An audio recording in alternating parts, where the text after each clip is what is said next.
बिस्मिल्लाहिर्रहमानिर्रहीम। अस्सलाम वालेकुम डियर स्टूडेंट्स, कैसे हैं आप लोग? उम्मीद है ठीक होंगे, मज़े में होंगे, एंजॉय कर रहे होंगे अपनी छुट्टियां।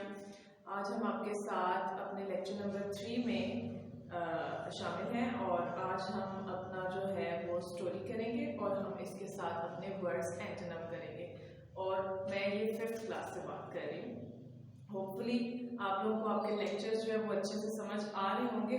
कोशिश पूरी की गई है कि आपके लिए जितना भी हम उसको एक्सप्लेन कर सकते हैं हम उसको एक्सप्लेन करें और आप लोगों ने भी अपनी पूरी एफर्ट करनी है, अपना टाइम बिल्कुल भी ज़ाया नहीं करना। So let's get started. आज हमने स्टोरी करनी है और उसके साथ हम अपने एंटोनिम्स करेंगे। तो सबसे पहले हम अपने एंटोनिम्स करते हैं। Words antonyms. वर्ड एंटोनिम्स जो होते हैं उसको हम वर्ड्स ऑपोजिट भी कहते हैं, यानी कि आपके जो उलट अल्फाज होते हैं। बहुत आसान है, इसमें कोई मुश्किल नहीं है। जस्ट आप इसको एक बार ध्यान से अगर इसकी रीडिंग करेंगे तो आपको समझ आ जाएगा। First word is always, never, हमेशा, कभी नहीं। begin,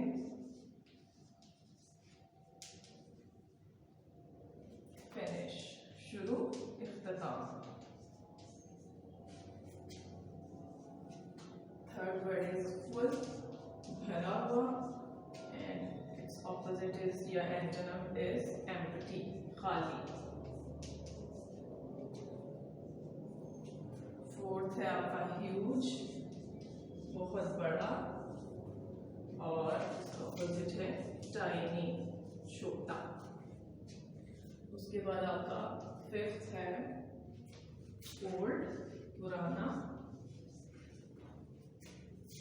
या ये पुराने के लिए भी यूज होता है और बूढ़े के लिए भी यूज होता है। आप इसके साथ अगर आपके पास ओल्ड आया है तो अगर आप इसके साथ न्यू लिख देंगे वो भी ठीक होगा, और अगर आप इसके साथ यंग लिखेंगे तो ये भी ठीक होगा। उसके बाद सिक्स्थ है आपका, ठीक है, हम इसको एक लेवल पर लिखते, फाइव यहाँ पर है और हम इस पर लिखते हैं।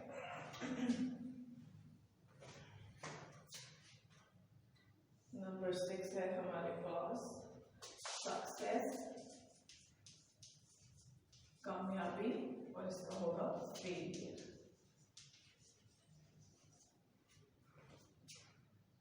उसके बाद है 7th इनविजिबल, यानी कि गायब, गैर हाजिर, और इसका होगा विजिबल।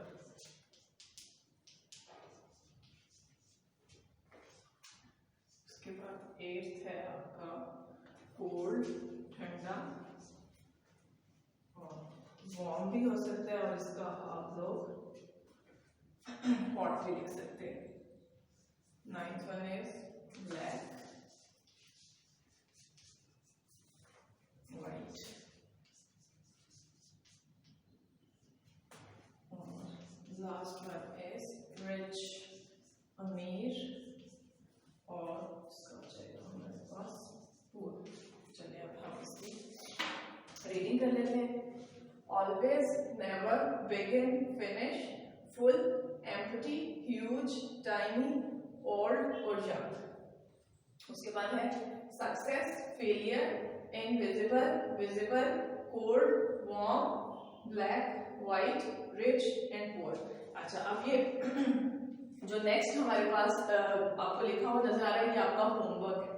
ये आप यहाँ से नोट डाउन कर ले, ये आपका बुक वर्क है, ये आप लोगों ने खुद से करना है, ये मैं आपको नहीं करवाऊंगी, मैं आपको बार बार ये बताती हूँ। ये पार्ट ए है, चैप्टर नंबर 6 का ऑब्जेक्टिव्स है ये, इसका चैप्टर का टाइटल है, और इसका पार्ट ए करना है आपने, पार्ट डी करना है, और आपने इसका पार्ट ई करना है। अब हम अपनी स्टोरी करेंगे। अच्छा जी, अब हम करेंगे अपनी जो है वो स्टोरी, और स्टोरी का हमारे पास टॉपिक है the slave and the lion, यानी कि गुलाम और शेर। सबसे पहले हम इसकी हेडिंग देंगे।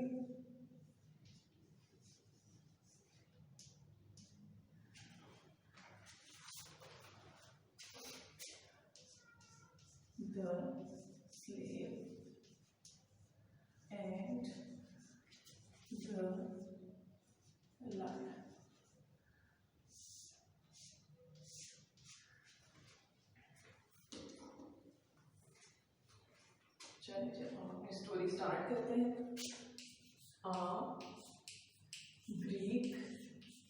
ग्रीक कहते हैं यूनानी को। Greek king have many slaves to serve him। तो आपको कह रहे हैं कि एक यूनानी बादशाह था, उसके पास बहुत से गुलाम थे उसकी खिदमत के लिए। He created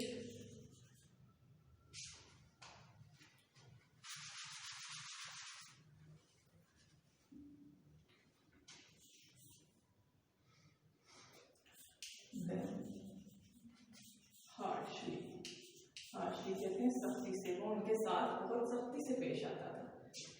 बस इस वजह से वन स्लेव एक गुलाम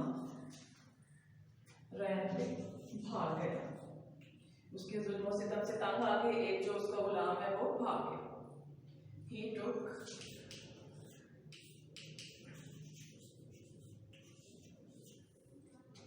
refuge, उसने पनाह ली in a cave, एक गार में। Soon, जल्द ही, a lion appeared।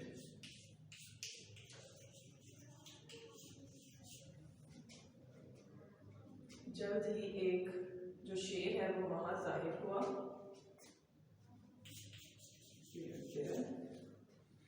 Carrying, no, crying,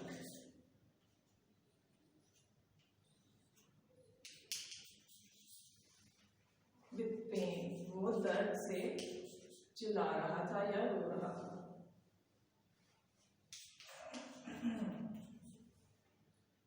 Pain. The lion had a thorn, जो शेर था उसको in his right foot, उसके सीधे पांव के अंदर जो है वो एक कांटा चुका हुआ था। Lion had a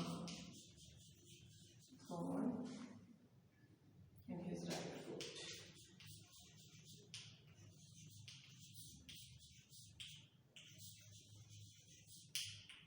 Stop.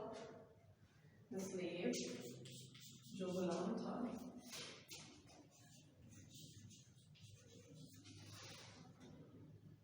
pulled out, उसने उसको बाहर निकाला।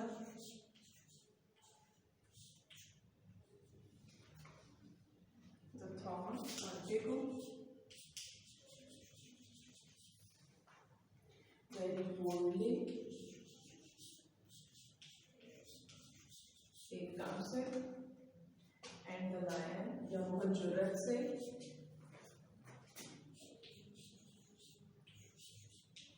लायन था ना तो उसको उससे डर नहीं लगा। उसने देखा कि वो बहुत तकलीफ में है, तो उसने ये नहीं देखा कि अगर वो ठीक हो गया तो वो उसको नुकसान पहुंचा सकता है। उसने बड़ी जुर्रत के साथ जो है उसके पांव के अंदर से वो जो कांटा फंसा हुआ था वो निकाल दिया। And the lion felt relieved. अब जो शेर था उसको बहुत सुकून महसूस हुआ।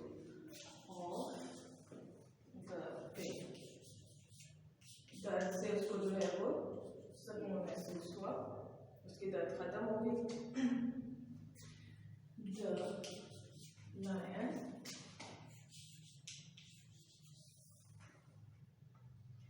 licked his foot। अब जो लायन था उसने उसके जो पाँव हैं उनको चाटा।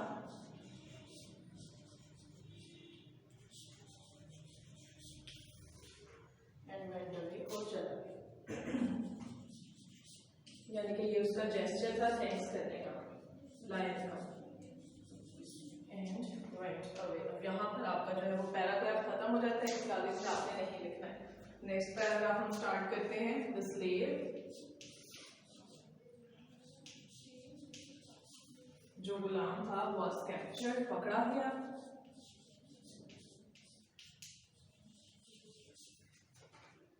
After a few days, कुछ दिनों के बाद, he was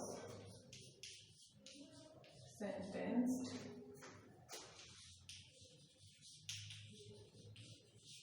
उसको सजा सुनाई गई to be thrown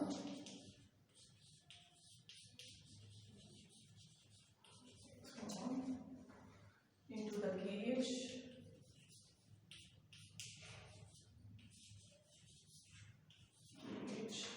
of a hungry lion. यानी कि अब उसको ये सजा सुनाई गई थी कि उसको एक भूखे शेर के पिंजरे के अंदर फेंक दिया जाएगा. Many people gathered, बहुत सारे लोग इकट्ठे हो गए.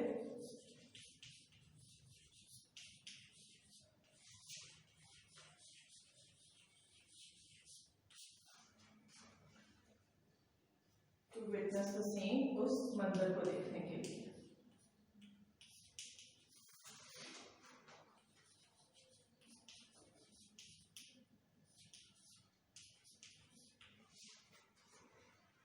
But a strange sight, लेकिन एक अजीब मंजर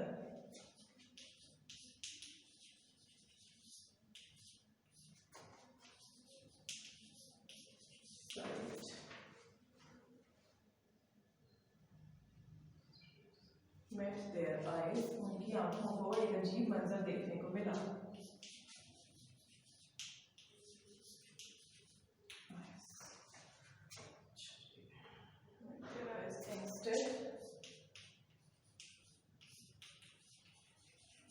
बजाय इसके कि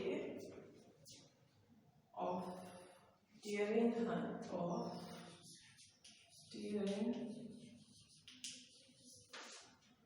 him into pieces, वो कहते हैं कि बजाय इसके कि वो उसको चीर फाड़ कर पीसेस में चेंज कर देता या उसके पीसेस कर देता, द लायन जो शेर था began to lick his feet. अब उसने उसके पांव चाटने शुरू कर दिए. It was the same lion, ये वही शेर था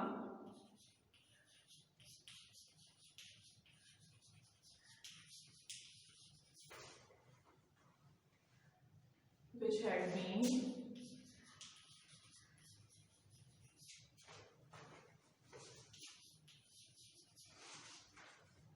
helped, जिसकी मदद की गई थी by him, उसकी तरफ से, यानी कि स्लेव की तरफ से, in the jungle, जंगल में उसने इसको बचाया था. He told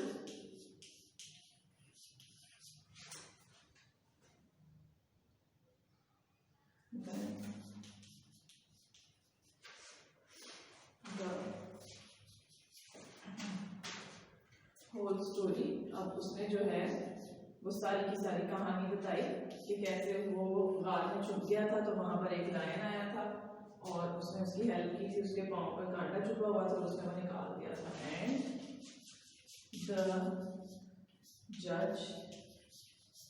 जज काजी को भी कहते हैं और मुंसिफ को भी कहते हैं, दोनों वर्ड यूज होते हैं इसके लिए. Set him free. अब जो काजी था उसने जब ये सुना तो उसने उसको आजाद कर दिया.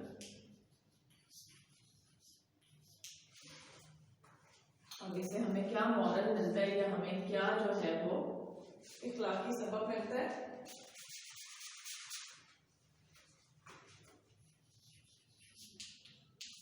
Kindness never goes unrewarded. कि जो आपकी हमदर्दी होती है या जो आपकी मदद होती है वो कभी भी बगैर रिवॉर्ड के नहीं जाती। आप कभी भी किसी के साथ अगर अच्छा करेंगे तो अल्लाह ताला आपको उसका रिवॉर्ड जरूर देंगे इन रिटर्न आपके साथ अच्छा करके।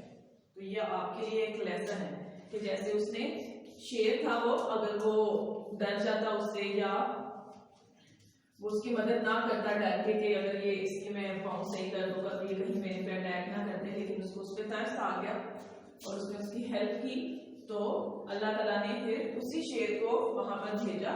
और अगर कोई और होता तो वो उसको खा जाता क्योंकि वो भूखा था, लेकिन अल्लाह ताला ने फिर उसके लिए ऐसा इंतजाम किया कि उसको आजाद कर दिया उसके काइंडनेस के जो जज़ा या अजर के तौर पर। ठीक है, अब हम इसको एक बार इसकी रीडिंग कर लेते हैं ताकि अगर आपको कोई प्रोनाउंसिएशन का प्रॉब्लम है तो वो हमारा जो है ना वो क्लियर हो जाए। A Greek king had many slaves to serve him. He treated them harshly. Thus one slave ran. He took refuge in a cave. Soon a lion appeared there, crying with pain. The lion had a thorn in his right foot. The slave pulled out the thorn very boldly, and the lion felt relieved of the pain. The lion licked his foot and went away. The slave was captured after a few days. He was sentenced to be thrown into the cage of a hungry lion. Many people gathered to witness the scene, but a strange sight met their eyes. Instead of tearing him into pieces, the lion began to lick his feet. It was the same lion which had been helped by him in the jungle. He told them the whole story, and the judge set him free. Moral: kindness never goes unrewarded. अब hopefully आपको अच्छे से समझ आ गया होगा, हर चीज आपको clear कर दी गई है, मैंने आपको आपका होमवर्क भी बता दिया है और हमारा जो है वो काफी हद तक जो काम है वो इंग्लिश भी का खत्म हो गया है। अभी बाकी कुछ चीजें रहती हैं वो हम आपके साथ नेक्स्ट लेक्चर में आपको ज्वाइन करेंगे और इंशाल्लाह बाकी चीजें भी क्लियर कर दी जाएंगी। सो जब तक आपसे दोबारा मुलाकात होती है, अपना ख्याल रखिएगा और ख्याल रखिएगा अपना भी और अपने घर वालों का भी। Stay safe. अल्लाह हाफिज।